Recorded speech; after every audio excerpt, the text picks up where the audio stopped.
Hello, good morning friends. कसे आहात? मजेत आहात? बरे आहात ना?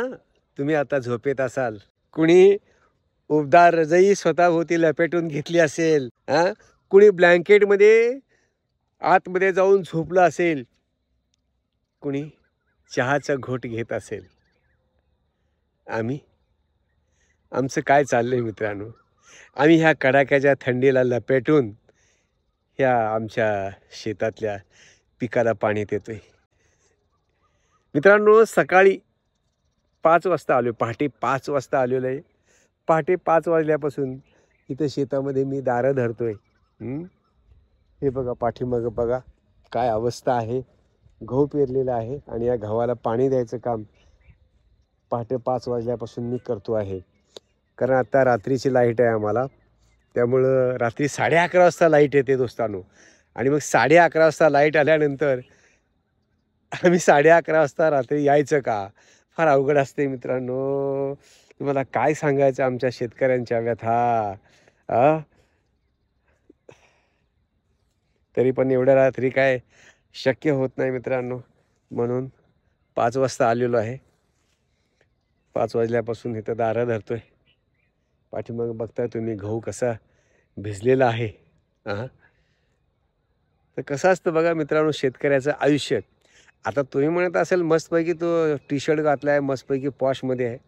असं काय नाही हो मित्रांनो. शेतकरी हा जुन्या कळकट्ट कपड्यामध्येच असला पाहिजे असं काही नाही.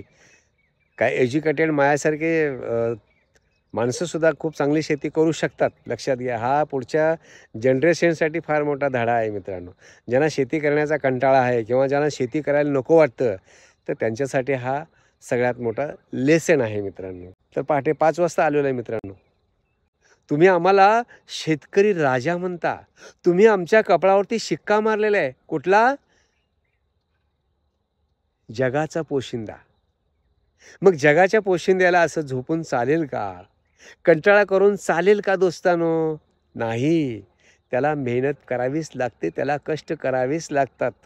ऊन असेल, वारा असेल, थंडी असेल, पाऊस असेल, ही सगळी वस्त्र तो पांघरून अहोरात्र शेतामध्ये काम करत असतो मित्रांनो. हे असं पाणी आलेलं आहे आणि हे पाणी आल्यानंतर हे बघा असं त्याला जमीन एकसारखी नसते. त्याला असं पायाने त्याची ढेकळं फोडावं लागतात. काही गवताचे गड्डे असे आडवे आलेले असतात, त्यांना असं बाजूला सारावं लागतं मित्रांनो.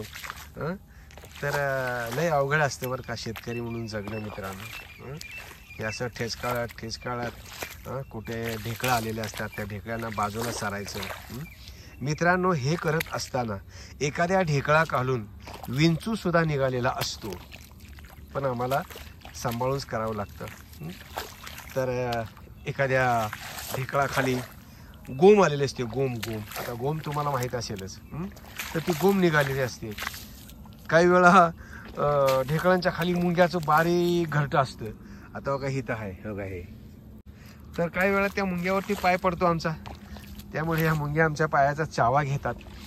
तर हे सगळं असं कष्ट करत, मेहनत करत हे आम्हाला असं शेतात पिकाला पाणी द्यावं लागतं मित्रांनो. एवढं सोपं नाही शेती करणं दोस्तांनो. तर माझ्यासारख्या सुशिक्षित तरुणांनी सुद्धा शेतीकडे यावं, शेती करावी. कारण भविष्य काळ हा फक्त शेतीचा आणि शेतकऱ्यांचा असणार आहे, हे मात्र मी निश्चित तुम्हाला सांगतो मित्रांनो. हे बघा, हे असं गवत आलेलं असतं, बघा हे गवत. तर हे असं पायाने बाजूला सारून एका साईडला करावं लागतं, त्याशिवाय पाणी पुढं फास्ट पडत नाही.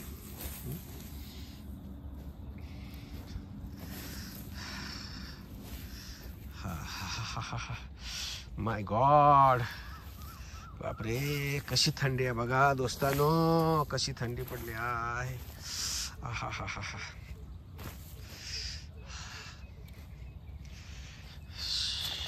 वाव.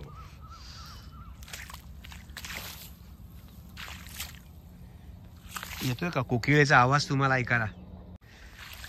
ओके, धन्यवाद मित्रांनो. रोज तुम्ही माझे रील्स बघता, व्हिडिओ बघता. आजचा हा रील्स थोडा शेतीबद्दलचा आहे, अजून पूर्णपणे उजाडलेलं नाही आहे बरं का.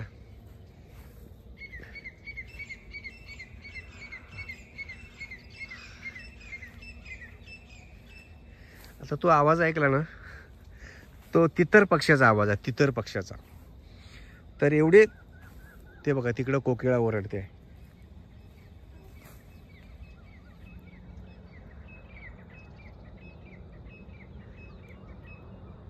म्हणजे तितर पक्षी आहेत, कोकिळा आहेत.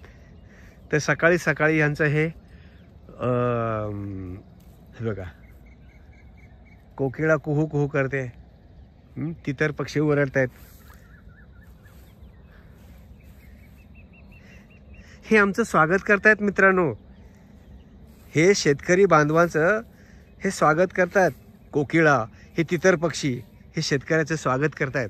तुम्ही आलात, वा, ह्या धरतीची सेवा करताय, ह्या काळ्या मातीची प्रामाणिकपणे सेवा करताय, म्हणून आम्ही तुमचं स्वागत करतोय. असं तरी ह्या कोकिळेला आणि या तितर पक्षाला सांगायचं नसेल.